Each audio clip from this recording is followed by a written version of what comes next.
Hi, guys. It's nice to see your faces. I know that last time you were just down the hall, but I was talking to cameras and hoping it was resonating with you. So we talked about stress. I got you all stressed out and all worried about burnout and how long you can work in the practice of the law. But now we're going to talk about something much more fun. We're going to talk about happiness. We're going to talk about joy and fulfillment and how we can control our perspective on happiness and we can control our level of happiness. So when I started thinking about happiness, the first thing I remember thinking back about happiness was when I was a little girl. And I think I was 4, and I told my grandma that I wanted to be a cowgirl and the president. And she said, "You do whatever you want, little girl, just be happy." And I was like, okay. And then when I was like 10, I'm pretty sure I told my mom that I wanted to marry Prince Charming and just be a princess and ride unicorns and be taken care of. And my mom said, "Whatever you want to do, that's fine, just be happy." And then when it came time for college, true story, I was going to go into acting or the law, and my parents said, "We'll disown you if you go into the law because we want you to be happy, become an actor." So I grew up hearing from my parents and everyone around me the importance of happiness. Just be happy. Whatever you do, whatever you decide, wherever you spend your time, it doesn't matter as long as you're happy. What the heck does that mean? What does it mean? Because happiness means something different to every single one of us, right? And what makes me really happy might make you want to throw up. What makes me really happy, you might be like, "Why would you waste your time and money on that?" But here's what we know. We know that Americans spend the majority of their time and energy and money striving for happiness. It is so important to us that we put it in our Declaration of Independence, right? The pursuit of happiness. It's a founding document of our nation, and that's how integral it is, that striving for happiness. They estimate that we spend $10 billion a year searching for happiness. But do we even know what it means? On your worksheet you have, the first question is, what does happiness mean to you? I'm not going to pause for any of these answers in the workshop because we have people online that they don't want downtime. But if you can think about what happiness means for you and see if you can define it. What does it mean? Does happiness mean freedom and financial freedom and time freedom to do what you want? Or does happiness mean you have a purpose and fulfillment and so you can focus on that? It's a completely subjective experience, and that's the tricky part. So when I talk about happiness, I have to talk about what I feel like happiness is, but also be aware that you might have a completely different definition and a different goal based on your idea of happiness. So psychology world says that happiness is really a combination of a person's enjoyment and satisfaction, and that could be just a moment or it could last a lifetime. They can't even define if it's like long-term or short-term. They also say that it doesn't have to be expressed. You don't have to be smiling and joyful and tell people that you're happy in order to feel happy, which we all know. So psychologists refer to happiness as kind of a positive affect. So if you feel like your life is going pretty well, if you feel fairly joyful, if you feel hopeful, if you feel more positive emotions than negative emotions, they consider you to be happy, right? So my first question, though, is actually I'll ask the room and we have a few people online, right? How happy are you? So for those of you in this room, if you are always happy, raise your hand right now. I'm not, I just was giving an example. If you're mostly happy, raise your hand. Nice. So for those of you not in this room, the majority of this room is mostly happy. How many of you are rarely happy? And it is okay? Okay. And how many of you are never happy? No one wants to admit it. I saw some hands that didn't go up, but that's okay. So the rarely happy and the mostly happy, when I work with people, they come in and they go, the first thing they say is, "Carrie, I just want to be happy." My clients, "I don't know what I want. I just want to be happier. I just want to be happy." So we have to figure out what it means. And we have to figure out if they mean happy 24/7. What are their expectations of happy? Because let me break it to you. You cannot be happy 24/7 because it is a pendulum, right? Happiness and sadness are on the same pendulum. And happiness loses its impact if you don't have sadness to balance it. Does that make sense? It loses its value. It loses the joy of it. Do we have numbers yet from the folks? Are they still working on it? Okay. So here's the interesting thing. When I talk about happiness, I like the definition of, I'm going to kill her name, and I apologize, Sonia Lyubomirsky. And she wrote a book called The How of Happiness, which is a really interesting book. And her definition is the experience of joy, contentment, or positive well-being combined with a sense of that one's life is good, meaningful, and worthwhile.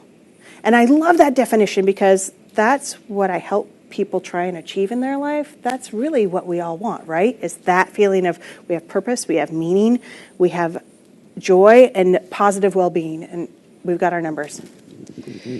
0 online said they are always happy. 75% said mostly happy. Good. 25% rarely happy. 0% never happy. So we are all mediocre when it comes to happiness. Good job. Right? We're all in the 2 middle categories. And it's funny because we don't ever strive for mediocrity in anything else that we do. So why are we content to just be mediocre when it comes to our joy that we have in life? So today we're going to try and fix that. Here's the good news. You guys are happier on average than the Americans, than like the American public. Because the Harris poll does a survey of American happiness every year. And would anyone like to guess the percentage of Americans that say they're happy? As opposed to not, that I just identify as happy. If I said to you, are you a happy person? How many of us do you think say yes? 10%? Okay, you're pretty close, 33%. So a third of all Americans say they're happy, right? And that's even though we have Disneyland and Disney World, which are the 2 happiest places on earth, we're still only 1/3 happy. And that means that 216 million Americans are not happy. And that number's growing every year. Doesn't that sound miserable? And what can we do to change it? So that stat might have something to do, it might explain why when they do the national poll of happiness, they've done it since 2012. We rank a whopping 18 out of 156 countries. We're right between Luxembourg and the UK. UK is going through Brexit right now, and we're just barely above them. Right? And that's our culture as a whole. We kind of thrive in our misery. We're not really happy, we're not really excited, and we're kind of okay with it. And I'm hoping the people in this room are not okay with it so we can make some changes. So here's what we know about happiness. We're going to talk about, I can't believe we're 18th. Talk about mediocre. So here's a scenario. We've got Bob and we've got Sue. Bob and Sue are both professional lawyers. They've been at their firm for 10 years. They both get laid off unexpectedly. Bob freaks out. It is the worst thing that has ever happened to him. He starts immediately thinking about how it's going to impact his family, about if he can pay his next mortgage and if he can pay his car note, and what it means as him, who is he now as a lawyer? What does it mean about him personally that he is being laid off? What could he have done differently? How could he have been better? All of those thoughts, right? This is the worst thing that has happened in his life. Then we have Sue. And she's got a completely different perspective because she gets that the layoff wasn't personal. She knew layoffs were coming. They both did. She knew it could happen to her, and she knew that if it did, it wouldn't be because of her, because the quality of her work was solid. She knows she's a hard worker. She knows she played an important role in the company. And she's disappointed to be let go, but she understands. She's not panicking. She is confident that she will find a new job, and she's actually looking forward to it because this might be a chance for her to shift her field of practice to something that aligns more with her core beliefs, and it might even give her a chance to work with people who are aligned with those same values. So she's actually a little excited to dust off her resume and start applying to jobs. So here we have 2 people. Same scenario. Same money in their bank account, same education, same everything. What's the difference? Perspective. Yeah. One decided that they were going to look at this as an opportunity. Remember we talked about growth mindset? One decided to be growth mindset. And one freaked out and made the situation worse. Because going through a crisis is never made better by freaking out about the crisis, right? I can't think of an example. So here's what we learn from that. That happiness, we think it is things and achievements, right? When I have the house, I'll be happy. When I can buy that Tesla, I'll be happy. When I get married, I'll be happy. When I get my degree, I'll be happy. When I get the promotion, I'll be happy. We think it is our reality and the things and the achievements. But the fact is, it's how we think about those achievements. It's how we think about those things. It is 10% our reality and 90% our perspective. So it's really, happiness doesn't take place out here. Happiness takes place in the virtual reality of our brain, which means that we can control it. We can shift it, right? We can shift the perspective. So what do you guys think makes you happy right now? How many of you have said, when I get that house or that bigger house, I'm going to be happy? Yeah, I did it. I was like, when I get my house, I'm going to be awesome. Now I'm like, oh, now I need a bigger house. I have 2 people living in this house, but I need a bigger house. So when does that end? And by doing that, we're delaying our happiness, because what we're saying is we can't be happy now. We can only be happy once we've achieved, or once we've gained, or once we've gotten. Once you give it to me, then I'll be happy. So if you take nothing else away from today, please take away the idea that your happiness is all what you make of it. It is all in your head. It is, if you look at something and decide to be happy, you can see 2 different people. They will have the same exact circumstance, and one goes, oh, this is amazing, and the other one goes, it's the end of my life. That is their choice. Now, some of it is because of the neuroscience and the way that they were raised, and so it's how they think, but we can change some of that together. So, yes. If you have an online question, I'll take an online question. Somebody's asking about truly objectively poor conditions, if that's affecting reality sometimes does affect happiness in those situations. And you will find, comment. interestingly enough, we're going to talk about that when we talk about the Cantrell Ladder, and then I'll come back to that, because it does. Maslow's hierarchy of needs, right? If you're not fulfilling the base need, you can't fulfill the higher needs. If you are starving, does it matter if you're happy? If you're literally dying, does it matter? So we're going to talk about that when we talk about Cantrell's Ladder.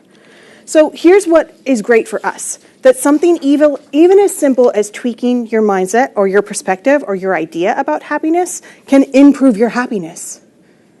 And so let's look at how happy you are right now. So this is how they measure happiness when they talk about how happy are Americans. It's called the Cantrell Ladder. And what I want you to do is picture, I have a picture of a ladder with 10 rungs on it. The lowest rung is unhappiness, pretty much miserable. The highest rung is absolute happiness, can't be happier. Where are you at right now in your life? Give yourself a number and write it on your worksheet. And those of you at home, I'm going to be asking you to give us your numbers too. So now once you have your number, everybody have their number? Okay. Picture yourself 5 years from now. What's your number going to be 5 years from now? Really, what do you honestly think it will be? Think about the world situations. Think about the circumstance of your life. Think about where you're going, where you've been, what you have. Where do you think you're going to be 5 years from now? And then, don't hate me. I'm going to make you do math. I need you to add them together and divide by 2. I need the average. And so for those of you at home, you can go ahead and answer this question too. Give me your average, please. So in the audience, is everyone doing math now still? Here's the interesting thing about this.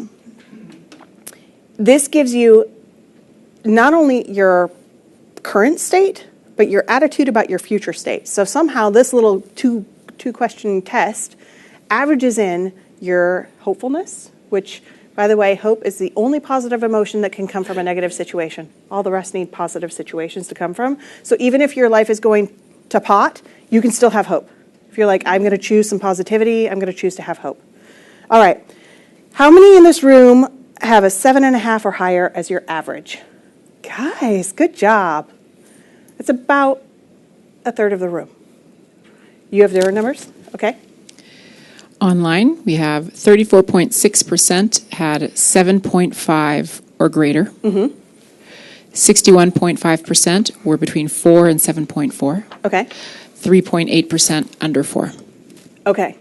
How many in the room are between 4 and 7.4?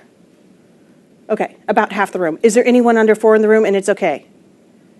If it's okay if you're the only one to raise your hand. Okay, we don't have anyone in the room under 4. So here's what this means. This means that those of you who scored 7.5 average or higher, you are in the thriving range according to this test.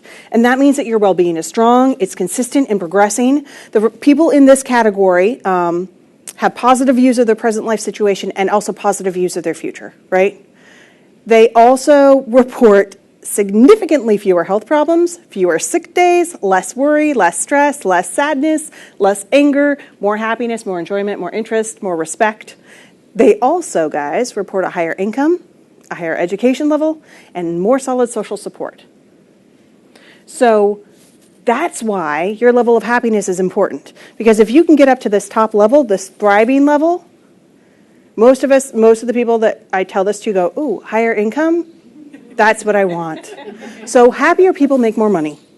Second thing, if you remember nothing else, remember that. Happier people will make more money. If you are in the second category, they categorize you as struggling. It's not my term, it's their term.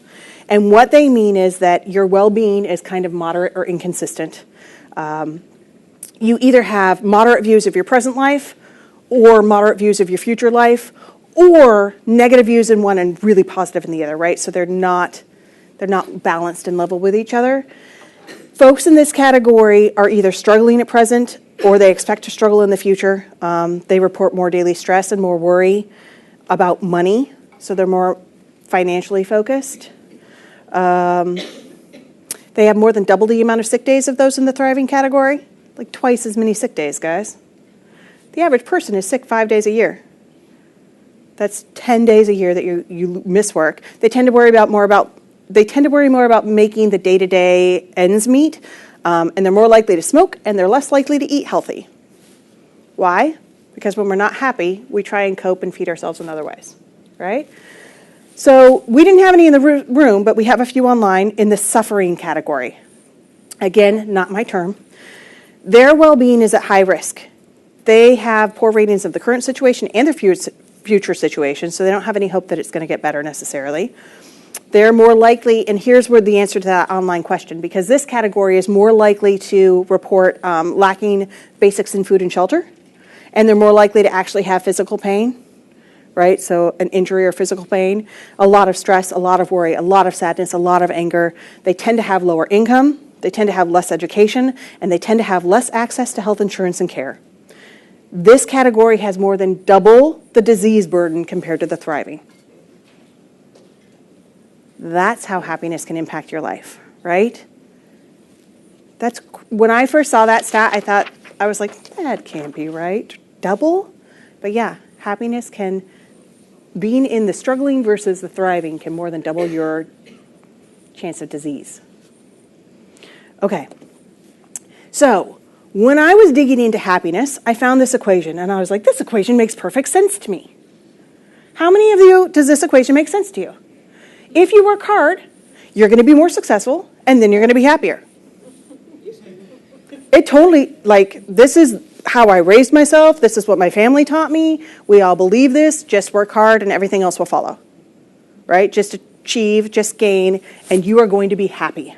And why do you want to be happy? Because in addition to everything else I just talked about, happy people increase their productivity by 31%. Happy people are 40 times more likely to receive a promotion, right? So if I've got happy and unhappy, guess who's getting the raise and the promotion? That's why they make more. They are 10 times more engaged at work. I don't know if any of you work in HR, but that's a big buzzword. We all want employee engagement. Well, then you want them to be happy because they're more engaged. They live longer, they get better grades, their symptoms are less acute. Happiness is insane. But Sean Aker, who is an author, and he wrote a book called The Happy Secret to Better Work, said that I'm totally wrong, that this is not the equation for happiness. He says we have to flip this, and that if you are happier, then you are automatically more successful, and then you will work better. So he says it's not the hard work that comes first, it's the happy that comes first. It's not the hard work that leads to the happy, it's the happy that leads to the better work. That rocked my world when I was like, no. And then I thought about it, and it kind of makes sense, right? I've been spending my entire life striving to be happier, to hit certain achievements, to gain certain things, to buy. My husband, he was very adamant that he would be really happy if he got a Tesla. Okay. But I could be happier first, and then that will help me be more successful, and it will help me be more fulfilled in my work, right? How many of you became a lawyer because you thought it would make you happy? All of you? Is it making you happy? How many of you were happy first and then decided to become a lawyer? How's that working for you? Better? You're like, no. Yes, we have a question. How do you control for cause and effect in that people with better health and higher incomes are happier? So there is a little bit of that in terms of the ladder, right? We just said that the folks in the bottom of the ladder tend to have less income. But statistically speaking, you will see people in even third world countries that are still joyful and happy. They don't have running water, they don't have electricity, but they have joy and purpose. How is that possible? Because I can guarantee it, if I didn't have running water and electricity, I don't think I could be happy, right? So there is some correlation, but there's also some perspective and attitude. There are people who come out of the worst circumstances in the world, and they still have a joy and a happiness that I just want to emulate. And how do they do that? And we're going to talk about how some of the tips and techniques that they probably use that they don't even realize that they're using. And we're going to see how many we can incorporate. So just to recap, here's what we know. Happy people live longer, right? They did a study on health.com, and they found that older people are up to 35% less likely to die during this 5-year study if they were happy. So the unhappy old people died more. That's the synopsis of that study. Happy people are healthier. We just talked about the disease burden, right? And the sick days. Also, happiness boosts your immune system. So they did a test where they exposed people to a cold, and the happy people were less likely to catch a cold. So I'm not saying don't get your flu vaccine, but I'm saying also be happy during flu season, and it will help you. Okay. Happy people are less stressed and anxious, right? Barbara Frederickson, I talked about her in the last workshop, I called her the queen of positive psychology. In her book, Positivity, she says that happiness can actually quell or undo the negative after effects of stress and anxiety and depression and negativity in general. She calls it like the undo effect. So what she's saying is that happy people bounce back from negative more quickly. If a happy person has a crisis and a sad person has a crisis, it has less impact on the happy person than it does on the sad person. And it has less lasting impact. They just recover and rebound more quickly. Happy people work better. It gave you all those stats. Happy people are more successful because they get the promotions and they get the money. Who doesn't want all of that? Anybody? Anybody? Okay, good. So we're here. So here is, just because one of the things about happiness is having a little joy and fun in life, I was trying to think about who the most celebrated proponents of happiness in the world that I can think of. Like, who in the world do you think of and they go, oh, they're really happy, or they helped a lot of people become really happy?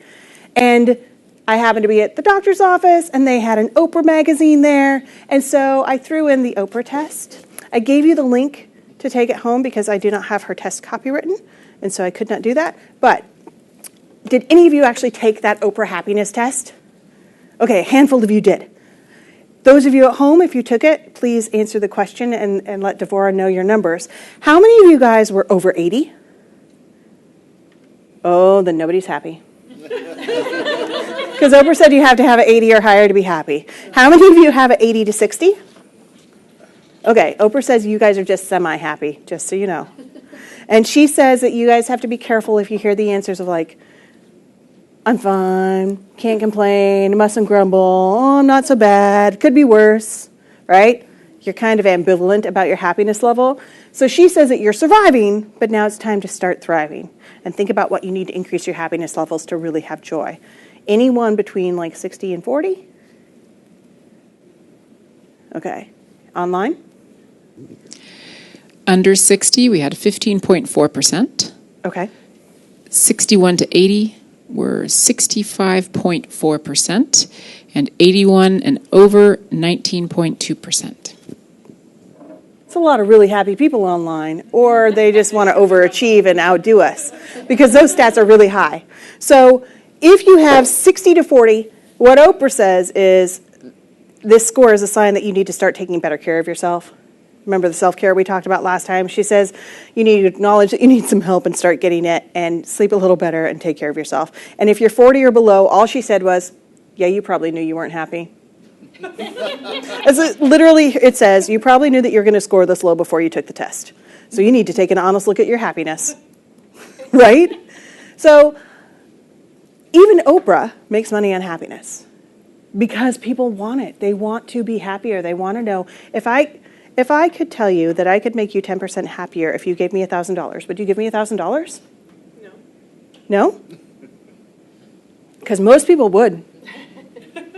Who would be happier if I gave you $1,000? You would. Yeah, not me. I mean, I would be happier. Although money doesn't bring happiness, because there was a study that said if I gave you $5 and you $20, you would have the same level of happiness. But if either of you gave that money away, your happiness would skyrocket. Interesting, right? So you will be happier if you give me money. By that logic. She's not buying it, guys. Dang it. All right, so I tried. Now we know the importance of happiness, and we kind of know where we are, both scientifically and from Oprah. The question is, what do we do about it? So today we're going to talk about the 4 key areas of happiness that we can actually look at and raise our happiness levels. Some of them are going to be things that we touched on in the last presentation, so I'm going to go quickly over those areas, and some of them are new ideas for us. But the areas that we can focus on to increase our total happiness level are mindset, positivity ratio, resilience, and emotional intelligence. So the actual definition of mindset is the established set of attitudes held by someone. It's the perspective or outlook we have on life, right? And I talked a little bit in the last one about the difference between growth and fixed. How many of you feel like you're primarily growth mindset? Okay. How many of you feel like you're mostly fixed? Okay. How many of you are growth, but you can really clearly see an area where you're fixed? Yeah. That's the thing. I've never met a growth mindset that didn't have a fixed section in their life. So studies are showing that people with the growth mindset are better able to cope with failure and rejection. And that's because people with a fixed mindset interpret failure as a signal that they are a failure, right? They internalize that blame. And the growth mindset is a little more detached about it and looks at it as a learning lesson. They don't identify with the state of their success or failure. They don't go, well, that was a success, so I am a success, right? They go, that was a success, so here's what I did well and worked. I can do that next time. Oh, that was a failure. Here's what I can improve for next time. And what happens is, fixed mindsets, when they come up against failure over and over, they become paralyzed and they stop trying. Because what's the point of proving to yourself over and over what a failure you are? Who wants to do that? And that's what they're doing by trying a challenge and failing. They're just proving over and over how unworthy they are and how. So they are really focused on proving how smart they are or how good they are or how successful they are, right? I know you know the people who constantly brag about the things they have or the things they've done. And that has nothing to do with you and everything to do with them trying to prove to you that they have value and worth. To remind you. Because if you don't know, then that means it's not true. So people with the growth, yes. Someone's asking about mental health care and where it would all fit into this, and particularly if one can't access mental health care. That's a really good question, because our depression stats are going insane right now, and we don't know if it's just because more people are feeling depressed or because more people are willing to talk about feeling depressed. We do know that, like I mentioned before, folks who are depressed tend to have a 1-to-1 positivity ratio, so actively working on upping your ratio will help with depression. It is not a substitute for care with a therapist. If you are depressed, please work with a therapist. But it is You have a different struggle to be happy if you are struggling with depressed, because you're definitely down in the lowest zone, right? You're not even close to thriving. You're not even struggling. You're just barely surviving. And so the question is, can you be truly happy and depressed? And I would say I can't answer that because I've never been depressed, but I would hope that there is some hope that you can get out of the depression and still achieve happiness. And I'm not the qualified person to help with that. Okay. So here's what we know. The people with a growth mindset interpret failure completely differently. How do you think they interpret failure? As an opportunity to move on. Yeah. To them, it just simply is a signal that they didn't put in enough effort or they didn't use the right strategy. So when they experience that rejection or that failure, instead of folding, they double down. They try again with the things that they've learned. Because they know that this time they're a little smarter, they're a little wiser, they have some different techniques, and they figured out what doesn't work. The really successful people that you know, and let's think about the really Elon Musk or Bill Gates or Steve Jobs. How many times did they fail before that pinnacle of success that we see? They fail exponentially more than the average person. Studies show that super successful people fail on average 5 to 10 times more often than a mildly successful person, and 25 times more often than an average person. So Elon's probably had 25% or 25 times more failures than I have because he's willing to take those risks. He's willing to jump, get back up, jump, get back up, jump. That's part of his growth process, right? If you're more cautious to jump because you don't think you can get back up, you're not going to learn as much as he will. Any questions about growth or fixed mindset? Okay. So we talked about how I'm ahead of the game. So here are some actual tips if you want to shift your mindset. We talked about some of these, and there's some extra ones too. Be mindful of your self-talk and refute it. If you catch yourself saying negative things to yourself, don't just go, oh, stop thinking that. Say, yes, and also maybe. Going back to my last example, I'm not a math person. Or maybe I just don't devote enough time to math. Maybe I'm a math genius. I could be, you guys. I could be a math genius, but I don't put my effort there. I don't put my time and energy there. But I don't call myself a latent math genius. I go, I'm not a math person. But it's the same thing, right? It's just your perspective on it. Stop with the... Do you like how I make an ultimatum statement for stop your all or nothing thinking? Just stop it. Just stop it. So here's what I want you to do. Because you can't, if you're having an all or nothing thinking, and do we know all or nothing is like, oh, I failed, therefore I'm a failure. Or I'm smart, and therefore I did that really smartly, so I'm a really smart person. Or, oh, I broke up with my boyfriend, I suck at relationships. I'm just bad at all relationships because I had one that wasn't great. So when you have those thoughts, don't simply say, well, stop it. Don't think that. That's not true, because you believe it to be true. Right? There's a part of me that would believe that I was horrible at relationships if I said that to myself. But what you want to do is, if you're going to go to the negative, then also pair it with a positive every time. So, if I was going to say, I suck at relationships, instead of going, no, stop saying that, you're great at relationships, I could say, well, I suck at relationships, but I just learned a lot about how to get better. Right? So you tack a positive on. Because eventually what's going to happen, if you consistently tack the positive on, eventually you're going to skip over the negative and just go to the positive if you do it consistently enough. Because your brain will want to leap to the positive. It makes you get the endorphins and the rush from it. And you're also stopping the negative cycle. For mindset tips, focus on, this is really hard for people, and it was really hard for me, because I'm very achievement-oriented. I like those trophies, guys. Focus on the process and not the outcome. It seems counterintuitive, right? Because if you were a runner, I would say it doesn't matter how you finish the race, it matters how you train for the race. And you would say, what?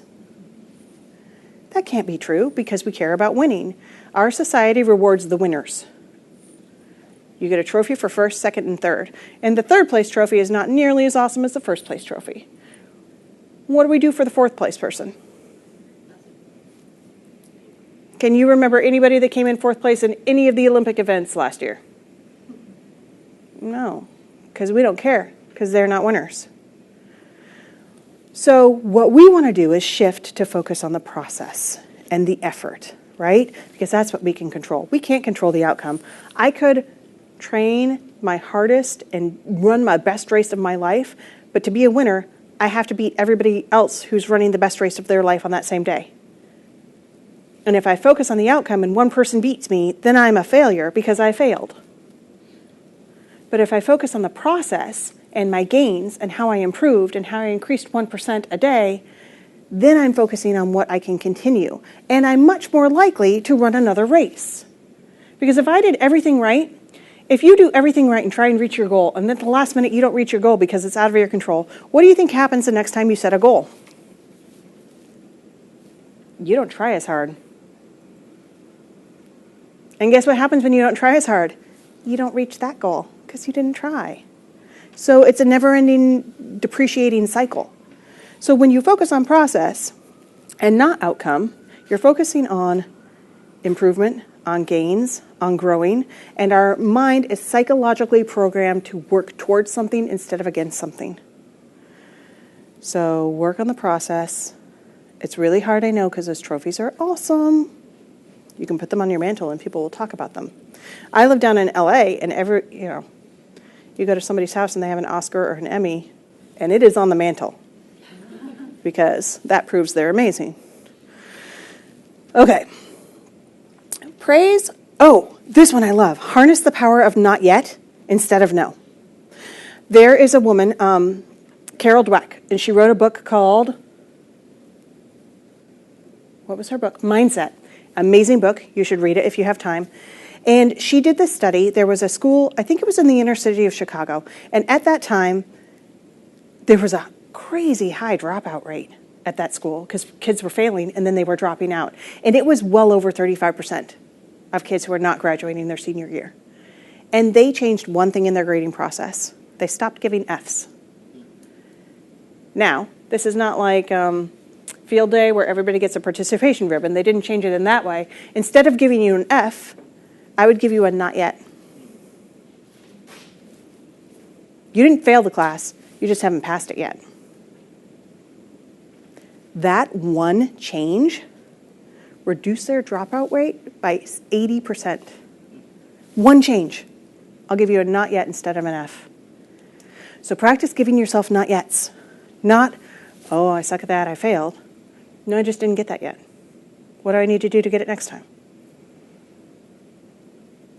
Think about a place where you struggle in life that you're like, I don't want to tackle it again because it's not fun.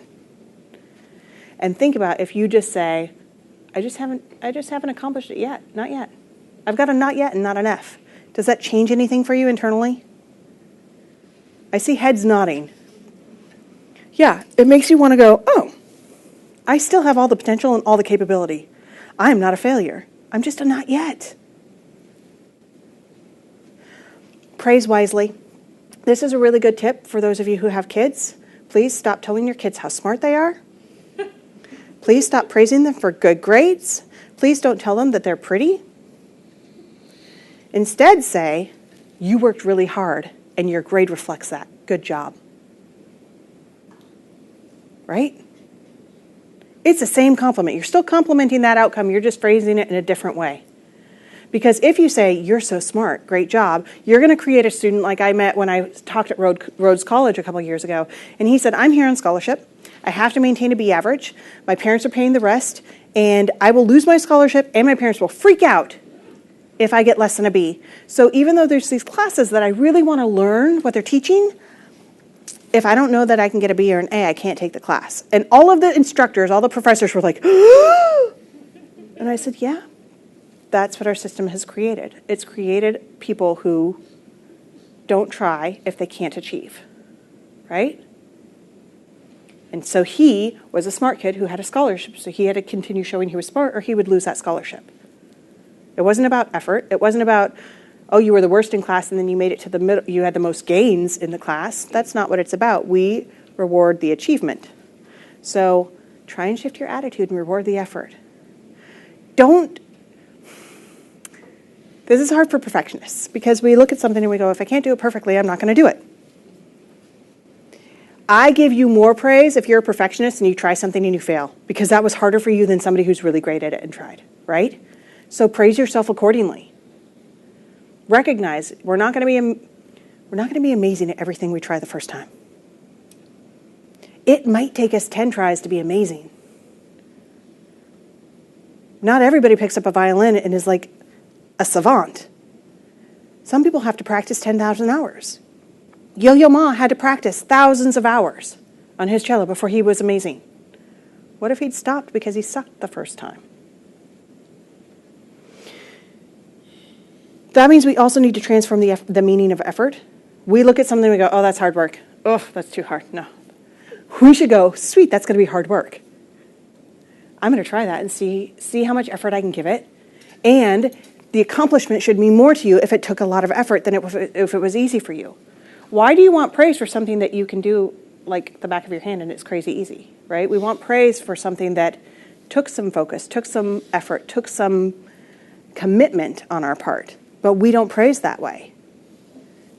We don't praise somebody for how hard they studied. We praise for the grade they got. Challenge yourself to try something new that you don't know if you can do. If you've never changed a tire, go try and change a tire. It's okay if you mess it up. I promise you. If you've never cooked, go cook. Burn it. It's okay. You've got to practice taking risks in places where it's safe so that when you need to take a risk in an important area, you can. But you can't just go like into court and start taking crazy risks because you will internally freak out. We're going to baby step you up to that. Focus on the reason you're doing things so you have purpose. And then visualize. There's a reason that athletes visualize before they play a game, right? They visualize the success, they visualize the growth, they visualize the learning. You can practice that. I visualized before I came here today. I visualized what this presentation was going to be like and if I was going to rock it or if you guys were going to laugh or if you're going to get some buy-in. I visualized it. And so far, it's going pretty well. You guys are matching my visualization, so thank you. Any questions about mindset? Okay, we're going to move right along, and we're going to go really quickly over this because we covered most of this in the last workshop. This is the positivity ratio, right? It's that tipping point of 3 to 1. If you can hit 3 positive emotions for every negative emotion, you're going to spiral upward. Below that, you're going to spiral downward.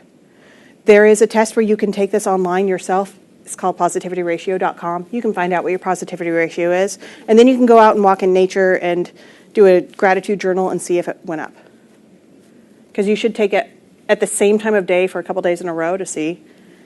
Because, ideally not right after you've been stuck in traffic. So how many of you can remember the positive emotions I talked about? We all know the negative ones. Joy. Yeah, joy's one. Gratitude's one. Serenity's one. You guys are. Love is one. You guys are good. Inspiration. Awe. Pride. That was 8. What are we missing? Amusement. Hope and amusement. Did we get them all? Yes, we did. We're amazing. Those are the ones you want to strive for. Those are the ones you want to add to your life. We already talked about some ways to up your positivity ratio, but let's talk about a few. Oh, there's the same awesome graph that I designed myself. You're welcome. But here's how we can increase our positivity. We already talked about spending time in nature, the daily gratitude journal, the daily anticipation list, learning and applying your strength. Here's the thing. You can revisit past situations where you felt a positive emotion, and just by really focusing and remembering, your body feels that positive emotion again. So, if you have a picture of your family on your desk and you take a moment to look at it, as long as you love your family and they bring you positive emotions, you will feel those, right? If you have a vacation picture that you're like, oh, that was amazing, I'm going to just revisit that for a minute, it will increase your positivity ratio. When all else fails, guys, watch some cat videos. Watching funny videos will give you a positivity boost, right? There's a reason why we get sucked into Facebook and YouTube. And that's probably why, because we're looking for our daily positivity hit. Stop minimizing your success. Please take credit where credit is due. Pride. Pride means acknowledging when you've done a great job. It doesn't mean being egotistical about it or taking someone else's recognition, but it means owning what you've done. So if I give you a compliment and I said, you did a great job yesterday, good job, what do you say? Thank you. Yeah, what do most people say? Not really, it's no big deal. It was the team. Now that's a great response if you're the team member or the team leader, right? Because you want to give the praise to the team. But if it was you, say thank you. And let that positivity sink in. Yes? Could you speak a little more on the importance of visualization? Yes. So visualization, what the studies have shown is that the process of visualization, I'm not a neuroscientist, but it rewires your brain. And it also sets intention and purpose. And so we know, statistically, when you focus on negative things, you're more likely to experience negative things. It is the same with positivity. If you focus on the positive and how it is going to be successful, you are more likely to have that become your reality. It is not, I want to be clear that I'm not talking about the secret here. I'm not talking about like if you think it, you can make it happen. But it is a first step. Think it, and then take the action to make it happen. Right? I had one person, I've been thinking about it really hard, so it's going to happen. I'm like, you also? She was like, I've been thinking about getting a new job really hard. I was like, great. She's like, I put it out in the universe, and I'm really focused on it. And I said, excellent. How many of you applied for? None, but my intention's there, and I'm thinking about it really hard. And the secret says that if I just focus on that, it will happen. And I was like, yes, and then do what you can. Right? Don't just wait for someone to give you your joy. Take the action that you can take. And she was dead serious. She's like, nope, I don't have to apply for jobs because I've set my intention and put it out to the universe. We got her to apply for jobs. I'm going to pause on that for 1 second so I can catch up. Okay. And then here's the thing. Share positivity. Your positivity boosts if you give someone a hug. If you give someone a compliment, you feel the same positivity that they get when they hear that compliment, as long as it's a genuine compliment, right? And we know that positivity is contagious. So if you spread positivity to someone, they're more likely to share it with someone else. It is like an amazing virus that we want to infect the world with. So what can you do today that might be a positive gift that you could give to someone? Aside from a compliment or a smile is a good one. What else could you do today? Anyone? Guys, you're not very good at sharing. So compliments are great. Advice is not usually a great positivity thing, right? A hug is great. Acknowledging someone's strengths, great. Reminding them of a time that they were amazing, as long as you're like, you sucked right now, but you used to be good. That doesn't work. But reminding them of when they were at their best and helping them revisit that is really helpful and positive. Even if you go for a walk at lunch, inviting someone to go with you. Getting them out, right? Or sharing. Guys, share a cat video. Done, because you're doing that already, right? Okay, we had a question. More of a comment. Someone wanted to share that in the Daring book for girls, there was a suggestion that one would, for a skateboard move, I guess, one would need to fail 200 times before the move would happen correctly. So what happens if you stop at 199? Right? So this is perfect because this brings us to our next aspect of happiness, and that's resilience. And I touched on it in the last workshop. But resilience is the capacity to recover quickly from difficulties. It's that inner toughness, right? It is the ability to be knocked down by life or circumstances and to get back up fighting, get back up stronger, right? And so how much resilience does it take if you're trying to learn a skateboard move and it's going to take you 200 tries? How many times are you going to cut your skin, scrape yourself, hurt yourself, bruise yourself? What makes you keep getting back up and trying? What is it? A lot of people say it's inner strength. Sometimes you make little improvements. Sometimes you make little improvements. So, okay, so you're measuring your progress. That progress keeps you going. What keeps you guys going when you keep hitting a wall?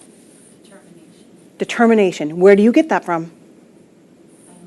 I actually was a skateboarder and took it very seriously and was in, oh, thank you.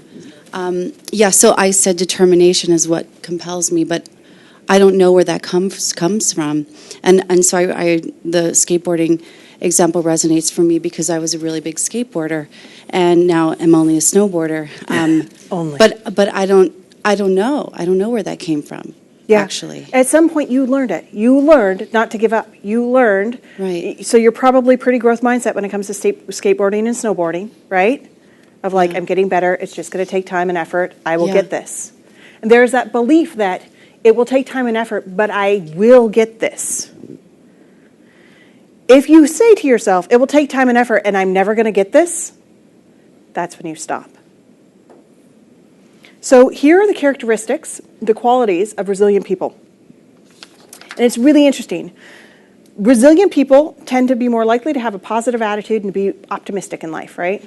They see that glass half full because they believe they can make it happen. They have higher self-esteem, which means they focus on what they can control. Because low self-esteem, we start to worry about all the things that are out of our control and how it impacts us, right? We start to doubt, start to spiral. But high self-esteem, we go, oh, that's not mine to take. I'm not going to take that. I'm over here controlling what I can control, right?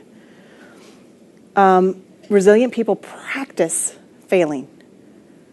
Not only are they not afraid of it, they actually look for opportunities to fail.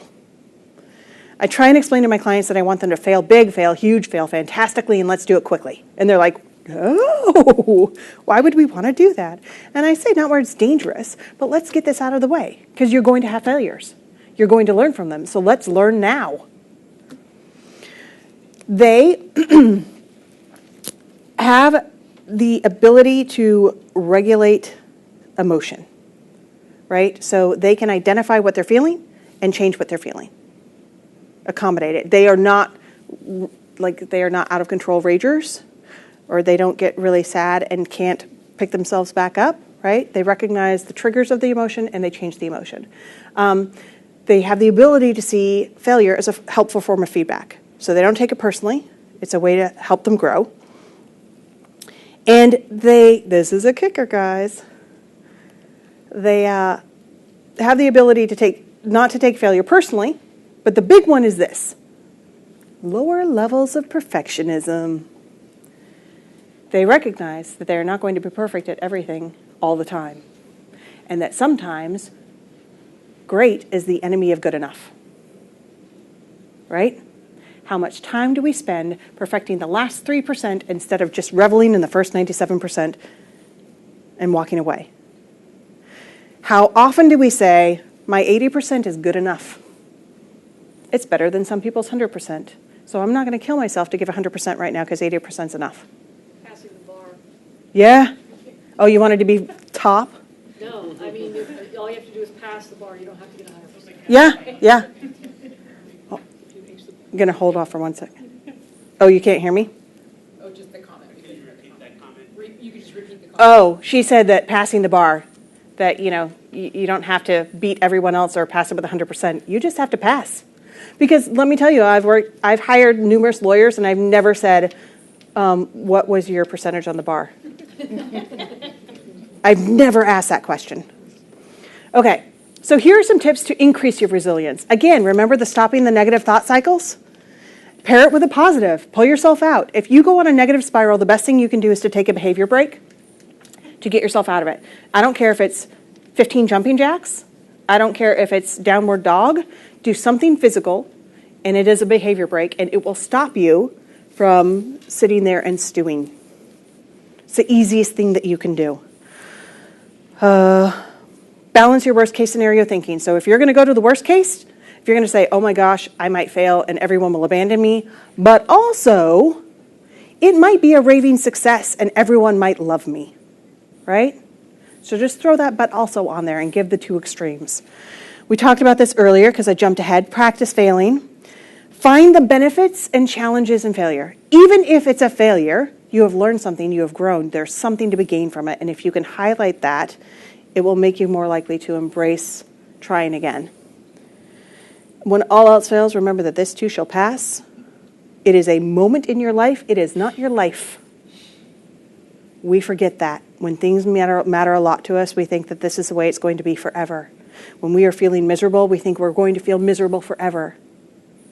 It's not true. Your circumstances will change. And again, remember I talked about visualization. Visualization is a key for this one. So a lot of these, you're going to find that the same tools and tips work in multiple areas. Let's talk now really quickly, because I'm trying to stay on time for you guys, about the fourth element of happiness. And this is an element that has just really been discovered as leading to happiness, but it is your emotional intelligence factor, your emotional intelligence quotient. We call it EQ. Some people call it EI. And in lay people terms, it's your soft skills, your communication skills. It is the ability to understand your feelings, the ability to understand yourself and your emotions and regulate them, and then the ability to understand other people's feelings, because that is where most of our unhappiness comes from. We can't understand our emotions or the emotions of people around us. Here's why EQ is important. A high EQ will increase your sales by 37% versus a low EQ. It's going to increase your productivity at work by 31%. It's going to, again, it aligns with happiness, right? 40% more likely to get a promotion and 10 times the engagement by raising your EQ skills. And the good thing about EQ skills, they're not like IQ. It's not, here's what you get, you're never going to get better. You can actually work on these skills and get better and grow. So when I talk about EQ skills, I am talking about understanding your emotions. So here's what you can do. You can check in a couple times a day with your emotions and ask yourself what you're feeling now and what is that emotion. Practice identifying other people's emotions. There are quizzes you can take online. They show you a picture of a face and you have to guess what they're feeling. Work on reducing stress. So that whole workshop we just did, it's going to help raise your EQ. Practice active listening, which means you're not thinking about what you're going to say next. You're thinking about what they're telling you and trying to paraphrase it and understand it from their perspective. Practice managing your negative emotions. Practice empathy, which I mentioned before. Right? Understanding the perspective and ideas of the people around you. You don't have to agree with it. You don't have to buy into it. You just have to accept that that's their lens and you can understand it. And then work on improving your communication skills, being as succinct as possible and shifting your style so that the person can hear you in the way that you want to be heard. Right? Those are the four elements of raising your happiness level. Emotional intelligence, mindfulness, resilience, and positivity. They're like a great marriage, and you can pick whatever part you want to start on and make your life better. You can pick one little nugget or kernel, or you could work on all of them. I recommend you only, as a coach, you work on only 3 at once. Don't do 52, but if you're better at doing 52, try 52. But the goal is to have all of those amazing benefits that happiness can bring your life, and none of the negative aspects that the stress and the misery can bring your life. And if you can recognize that as your perspective, that you are choosing your level of happiness on a daily basis, based on where you put your energy, where you put your focus, and how you choose to view them through your lens. It's a lot of self-ownership and a lot of self-awareness, but it's worth it. I offered at the end of the last workshop, if anyone wants to talk about stress, if you want to talk about happiness instead of stress, sign up. We will talk about how to make your life even more joyful. I'm pretty sure that more people will call me about stress because that's the way we work. And we can do a 30-minute consultation and just talk about how to actually improve your happiness. Because like stress, happiness is a personal experience. Your definition of happiness is different than mine. And I want to help you make your life, your version of happiness, as happy as it can be. So thank you so very much for coming. Here's what I'd like to say. Happiness is really what you make of it. Happiness is your choice. It is your lens. It is your virtual reality in your brain. And next time somebody says, how are you feeling? I want you to be able to 100% say, I'm really great. Things are looking really positive. I'm really happy. So thank you very much for your time. I appreciate you sitting through this. Hopefully you have a tip that you can take away and be a little more happy. And I will stay after if anyone has questions. Thank you so very much, guys.